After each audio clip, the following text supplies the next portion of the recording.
December 1944, the Ardennes forest. For months, this was the ghost front. They were told it was a rest assignment, a place to get safe, to get warm. They were told the war was already won! But in the shadows of the trees, a secret army was massing. 500,000 men and 1,500 armored vehicles. 1,500 Armbeloth. The Ghost Front erupted. 1,000,000 tons of artillery. A desperate, final gamble from Hitler. This was the Battle of the Bulge. And for the men in its path, the only goal was survival. The attack shattered the Allied lines. The weather was horrific, with fog so thick it grounded all air support. Armored divisions, masters of the Blitzkrieg, punched a massive bulge in the Allied front line. Allied lines, stretched thin and full of new replacements, simply vanished. They were in a full, desperate retreat. But in the middle of this chaos lay one tiny Belgian town, a town with 7 roads. Into this gap. The Allies threw their only reserve, an elite airborne division. They were rushed to the front so fast, they had no winter clothes, not enough ammo, and not enough food. They arrived just in time. The airborne deployed into the woods, digging in as the fog grew thicker. Within 48 hours, the opposing tide had flowed completely around them. The town was cut off. The siege had begun.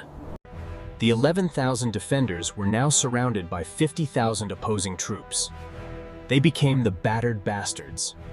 Life in the donut was a frozen hell. Temperatures plunged to 20 below. Frostbite became the biggest enemy. Soldiers' wet boots froze solid. To get them off, some had to cut them off, or worse, use fire. Ammunition was critically low.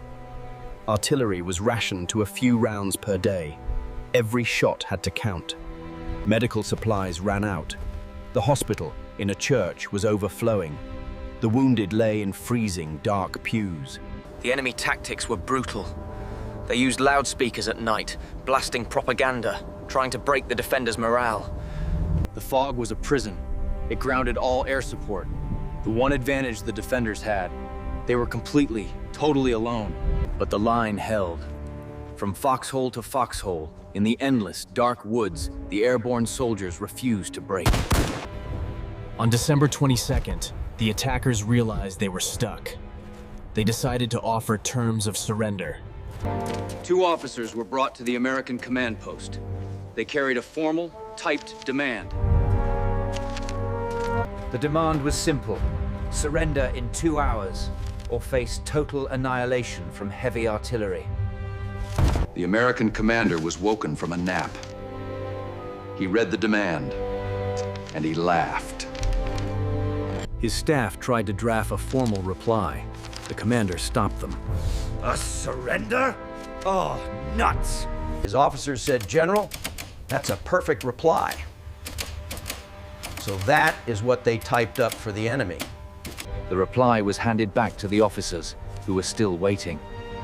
They were confused. What does this mean? The American officer escorting them explained. In plain English, it means, go to hell! When word of the nuts reply spread to the men in the foxholes, it was electrifying. Morale soared. They were no longer the Battered Bastards. They were the heroes of the siege. The opposing army was furious. They unleashed a furious, all-out assault on Christmas Eve. Armored vehicles attacked the American lines at point-blank range, their cannons flashing in the fog. The fighting was brutal, hand-to-hand. The line bent, but it did not break. The Christmas attack failed. Meanwhile, 100 miles away, another American general was making an impossible promise. He told his commanders the impossible. His entire Third Army would stop its current attack and turn 90 degrees north. His commanders said it was impossible. It would take 10 days. The general said, "We will do it in 2." And so, the Third Army began one of the most incredible feats of the war, a massive, high-speed rescue mission. Back in the siege, the defenders were at their breaking point. They had held for a week. They needed a miracle. And on December 23rd, the miracle happened. The fog began to lift. The change was instant. The sky filled with transport planes. The sound was deafening. Thousands of parachutes rained down on the town, bringing everything the airborne needed: ammo, food, medicine. Soldiers in the foxholes who hadn't eaten in days wept with joy. They had been resupplied. But the siege wasn't over. The ring of steel was still there. Now, it was the rescuers' turn. On December 26th, the day after Christmas, the lead tanks of the Third Army finally broke through the lines.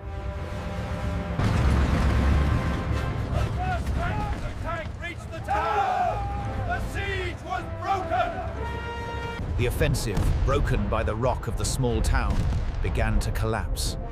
The Bulge was pushed back.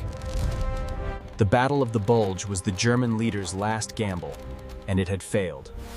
The war would be over in 5 months. Today, the woods are still filled with foxholes. A monument stands to the men who endured the unendurable. The siege was more than a battle. It was a refusal. A symbol that even when surrounded. Subscribe for more untold stories from the greatest generation.